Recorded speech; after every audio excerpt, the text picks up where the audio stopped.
내일의 장바구니로 이어가도록 하겠습니다. 계속해서 이슬이 팀장과 이야기 나눠보죠.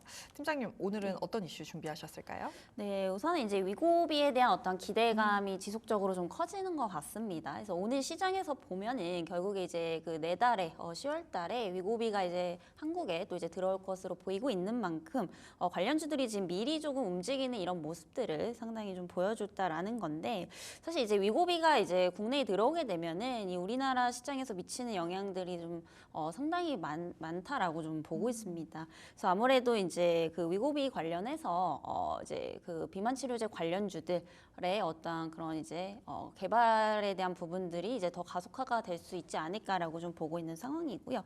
실질적으로 지금 위고비 같은 경우에 우리나라뿐만이 아니라 뭐 일본이라든지 동남아에서도 굉장히 좀 판매량이 좀 증가를 하고 있다라고 보시면 될 것 같습니다. 그래서 그만큼 이제 인기가 좋은데 뭐 싹센다도 마찬가지고요. 최근에 이 GLP-1 계열 관련해서 어떠한 그런 이제 이미 효과라든지 이런 부분들이 많이 좀 입증이 되어 있기 때문에 지금 국내 기업들도 이 GLP-1 계열로 상당히 이제 그 비만 관련해서 또 이제 신약 개발에 좀 박차를 가하고 있는 이제 그런 상황이다라고 좀 보시면 될 것 같습니다. 그래서 이와 관련된 관련주들이 이제 오늘 좀 계속해서 강세를 좀 보였고요. 대표적으로 오늘 뭐 한미약품 그리고 뭐 인벤티지랩 전부 다 이제 뭐 시장의 영향도 있겠지만은 양봉으로 좀 마감을 했었습니다. 그래서 이제 5년 내에 치료제가 또 이제 16개 정도 출시를 할 것으로 좀 보이고 있는 상황인데, 그만큼 지금 비만 치료제 시장이 굉장히 좀 커지고 있다 정도로 좀 해석을 해보시면 될 것 같습니다. 그래서 아무래도 좀 위고비가 잘 팔리다 보니까 그만큼 이제 경쟁사들도 많이 좀 생겨날 수밖에 없는 그런 부분들이거든요. 그래서 이런 부분들을 봤을 때 앞으로 기업 간의 이런 경쟁 심화가 좀 가속화가 되지 않을까라고 보고 있습니다. 실질적으로 이제 많은 기업들이 뛰어들면서 전체적인 어떠한 비만에 대한 시장 규모는 커지겠죠. 그래서 2031년까지 봤을 때 약 230조 원 정도의 규모로 성장할 것으로 보이고는 있습니다만, 사실 그만큼 시장이 커진다라는 것은 뭐 독점이 아닌 이상은 이제 나눠 먹기가 또 될 수밖에 없거든요. 그래서 기업들 간의 어떠한 그런 이제 기술에 대해서 경쟁 심화가 좀 본격화가 되지 않을까라고 좀 보고 있는 상황입니다. 이에 따라서 이제 조금 기술력에 따라서 기업 선별을 조금 하시는 게 좋지 않을까라는 말씀드리겠고요. 사실상 우리나라 같은 경우에 아직 그 비만 치료제를 좀 상용화시킨 기업은 없습니다. 그나마 이제 가장 빠른 게 한미약품이 지금 임상 3상에 들어갔고요. 아무래도 이제 그 또 이제 마케팅 시장을 선점을 하려면 가장 이제 빠른 기업이 좀 유리할 수밖에 없겠죠. 그래서 한미약품도 좀 두루두루 보시면 좋겠다라는 말씀 드리겠고요. 그리고 업종 내에서도 뭔가 이런 독점적 지위를 가지고 있는 기업들 위주로 좀 보시면 좋겠다라는 말씀 드리겠습니다.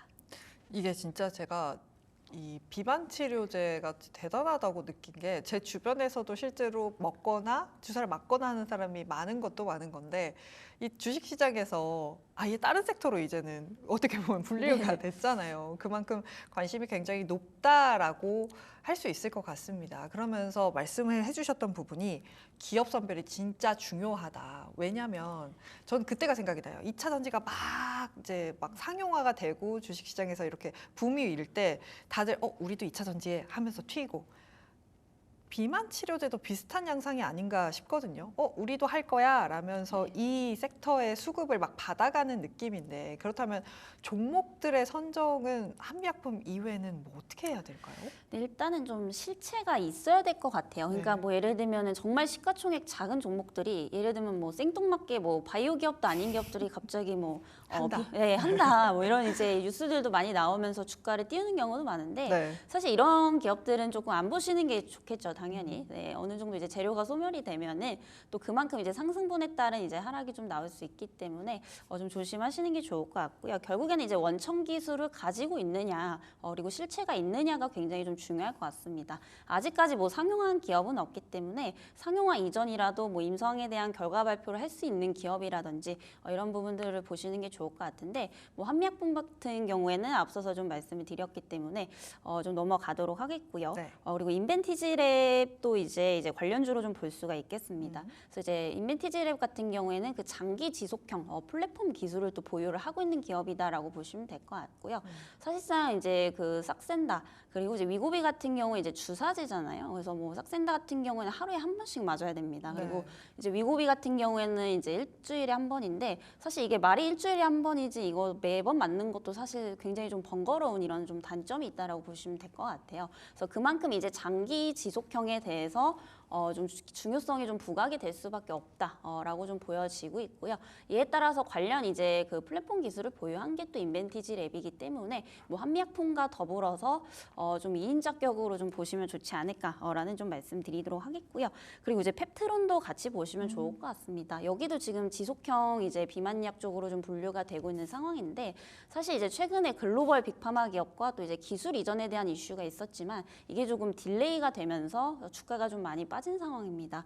그럼에도 불구하고 아직까지 그 비만 치료제에 대한 수요는 끊임없이 있고 오히려 좀 공급이 부족한 상황이기 때문에 딜레이는 됐지만 또 취소는 아니거든요. 그래서 여전히 좀 가능성에 대한 부분을 본다면 여전히 좀 기대감은 좀 유효하지 않을까 이렇게 좀 보고 있고 결국에는 이제 그 과거에 비만약들 같은 경우에 결국에 이제 체중 감량을 얼마나 하냐가 초점이었다면은 이제는 이제 얼마나 더 편리해질 수 있느냐 여기에 좀 초점을 맞추시는 게 좋을 것 같아요. 그래서 결국에는 이런 장기 지속형 비만약 혹은 이제 플랫폼 기업들이 또 이제 부각을 받을 수밖에 없기 때문에 뭐 한미약품과 더불어서 이 세 기업도 좀 주목을 해보시면 좋겠다라는 말씀 드리도록 하겠습니다. 제가 왜 이 질문을 드렸냐면 사실 바이오 같은 경우는 다른 섹터와는 조금 다르게 섹터 내에서도 내용이라든지 수급이라든지 확연하게 갈릴 수 있는 부분들이 있기 때문에 무엇보다도 종목 선정이 굉장히 중요한 섹터라서 이런 부분을 좀 여쭤봤습니다.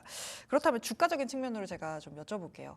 어쨌든 비만 치료제가 꽤나 하나의 이제 섹터로 자리를 잡았잖아요. 그러면서 흔들리는 시장 속에서도 잘 지금 버텨냈고 최근에 지금 인벤티지랩 같은 경우는 정말 빠르게 주가를 올려 붙인 상황입니다.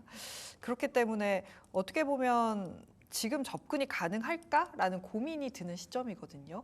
접근 방향은 어떻게 보고 계실까요? 일단 항상 이게 그 꼭대기에서 잡는 게 이제 문제가 되는 거잖아요. 그래서 사실 저는 이제 바이오도 조금 분산이 필요하시지 않을까라는 좀 말씀드리겠습니다. 왜냐하면 워낙에 지금 시장이 굉장히 좀 혼란스럽다 보니까 한 수급이 이제 한 섹터에 조금 몰려 있다라기보다는 계속해서 좀 순환매가 도는 뭐 이런 양상들을 좀 보여주고 있죠. 그래서 최근에 보면 이제 인벤티지랩 같은 경우에 또 3거래일째 상승이 나왔기 때문에 충분히 뭐 기술적으로도 하락이 좀 나올 수 있는 구간입니다. 그래서 지금 사실상 저항대가 한 2만 원대인데 여기를 조금 쉽게 돌파를 하지 못하고 있는 이런 상황이기 때문에 세론 정도는 좀 충분히 나올 수 있다라는 점을 감안해 본다면은 너무 이제 급하게 또 추격 매수하실 필요는 없다라고 좀 보여지고 있는 상황이거든요. 그래서 아무리 이제 상승을 한다라고 하더라도 중간중간에 항상 이런 조정 구간들은 주기 때문에 고점 대비 뭐 한 10%에서 15% 정도 밀렸을 때를 조금 저점 매수의 기회로 좀 삼아 보시면 좋지 않을까라는 말씀 드리겠고요. 만약에 여기서 좀 조정이 안 나오고 그냥 올라가면 어떻게 하냐라고 좀 고민이 되시는 분들은 네, 우리가 흔히 뭐 이렇게 정찰병을 좀 보낸다고 하잖아요.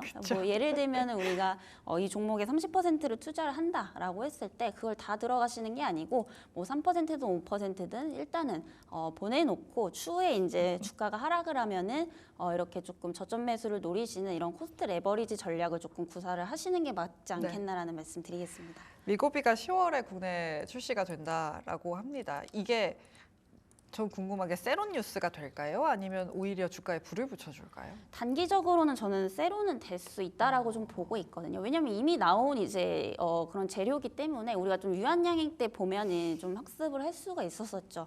만약에 이제 실질적으로 이제 출시가 되고 어느 정도 뉴스가 나온다라고 하면은 좀 급락도 나올 수 있다라고 봅니다. 단기적으로는. 왜냐하면 이제 유황양행 같은 경우에도 막상 랭라자가 이제 승인을 받고 나니까 그날에 이제 고점 대비 굉장히 많이 빠졌었거든요. 근데 그러고 나서 어느 정도 이제 있다가 결국에는 상승이 좀 바로바로 나왔던 이런 부분들이기 때문에 사실 이제 재료에 따른 부분에 있어서는 세론이 당연히 좀 나올 수는 있겠습니다만은 결국에 이제 그 세론이 나온 이후에 주가를 받쳐주는 것은 결국에 이 기업에 대해서 이제 이 약에 대해서 결국에 이제 좀 실적을 받쳐줄 수 있느냐, 이 부분이 좀 받쳐준다라고 한다면은 주가는 또 우상향을 할 수밖에 없는 그런 상황이기 때문에 재료가 소멸이 되더라도 그 기술을 가지고 결국에 이제 실적을 좀 어느 정도 받쳐줄 수 있다라고 한다면은 추가적인 어떤 수급 쏠림이 좀 나올 것으로 좀 예상이 되고 있기 때문에 뭐 그 부분은 좀 크게 걱정을 하지 않으셔도 되지 않을까라는 말씀 좀 드리도록 하겠습니다. 네. 위고비가 10월에 출시가 되고 나면 아무래도 좀 조정은 나올 수 있는 부분은 감안을 하시면서 투자에 임하시면 좋을 것 같습니다. 그렇다면 비만 치료제 관련 주 중에서 가장 좀 유망하게 보고 계신 종목은 어떤 걸까요? 네, 단기적으로는 이제 그 블루엠텍이라는 종목이고요. 갑자기 신약 쪽 이제 얘기해놓고 왜 또 의약품 이제 플랫폼을 얘기하냐 이렇게 얘기하실 수도 있는데 사실 저는 좀 그렇게 생각을 합니다. 이제 아무래도 경쟁이 좀 심화가 될 수 있다라고 아까 앞서서 좀 말씀을 드렸었죠. 네, 그렇기 때문에 이제 그 독점적인 지위를 가지고 있는 기업을 좀 보시는 게 좋겠다라는 말씀을 좀 드렸었는데 그게 이제 블루엠텍이라고 좀 보시면 될 것 같아요. 그래서 여기는 이제 의약품계 이제 쿠팡 같은 개념이라고 좀 보시면 될 것 같습니다. 그래서 뭐 병원이나 의원 쪽에도 지속적인 지금 파트너십을 맺고 있는 상황이고 지금 대부분의 이제 우리나라 병원들이 이 블루엠텍을 통해서 의약품을 뭐 배송하고 발송하는 뭐 이런 이제 것들을 좀 진행을 하고 있다라고 좀 보시면 될 것 같은데 이제 싹센다를 유통을 하고 있기 때문에 앞으로 이제 위고비가 들어오게 된다라고 한다면 이에 따른 또 추가적인 어떤 외형 성장이 좀 기대가 되고 있는 상황입니다.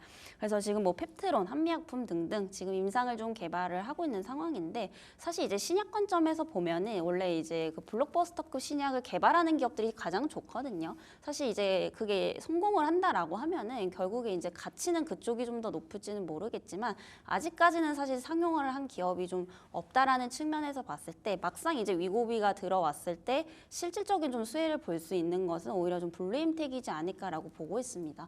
어쨌든 이제 사업 구조를 보게 되면은 거기에 이제 포함되어 있는 의약품이 잘 팔리면 돈을 잘 버는 구조거든요. 근데 최근에 위고비의 인기를 보시게 되면은 작년만 하더라도 매출액이 한 6조 원대가 나왔습니다. 이런 부분들을 보게 되면은 결국 의약품이 잘 팔리면은 동사의 이제 매출액으로 좀 연결이 될 수밖에 없다라고 좀 보여지고 있는 상황이기 때문에 이런 부분들을 본다면 충분히 뭐 하반기부터의 어떤 실적 개선을 좀 본격적으로 기대를 해봐도 좋겠다라는 관점에서 좀 보시면 좋을 것 같고요. 오늘도 이제 관련주 중에서 상승폭이 굉장히 좀 컸다라는 점, 이 부분까지 좀 참고를 해보시면 좋겠다라는 말씀 드리겠습니다. 신약이 성공하면 너무 좋겠죠. 근데 그 가능성에 대해서 우리가 알 수 없기 때문에 업계 내에서 독점적인 지위를 가진 플랫폼 업체 블루엠텍을 보는 것도 좋은 방법일 것 같다라는 말씀 주셨습니다. 지금까지 오로라 투자자문의 이슬희 팀장이었습니다. 고맙습니다.